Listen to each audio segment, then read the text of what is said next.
Sari-saring aktibidad ang pinagkakaabalahan ng mga residente at turista na sumalubong sa bagong taon sa Baguio City.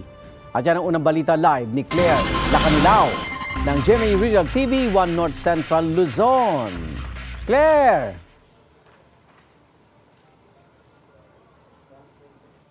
Happy New Year, Igan! Masayang inabangan ng mga kapuso ang New Year's countdown na sinabayan pa ng fireworks display dito sa lungsod ng Pino.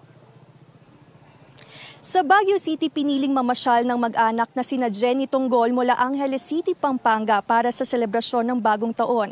Ibang-iba raw kasi ang lamig ng simoy ng hangin sa lungsod ng Pino, kaya dito nila piniling mamasyal.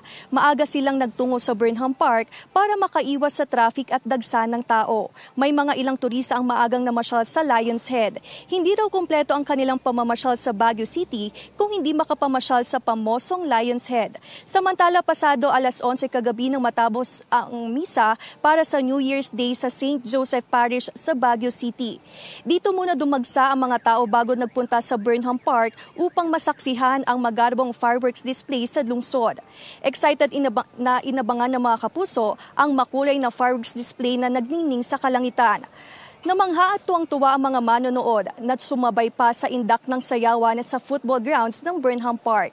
Ayon sa tala ng PNP, umabot sa mahigit 10,000 na katao ang nakisaya at inabangan ang fireworks display para sa New Year's countdown.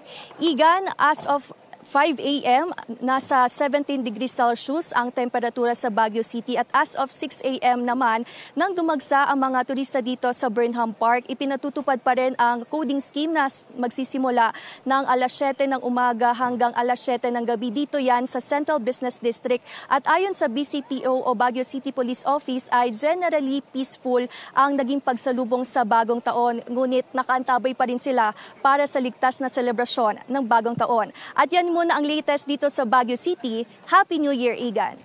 Happy New Year din! Maraming salamat, Claire Lacanilao ng GMA Regional TV 1 North Central Luzon. Ingat!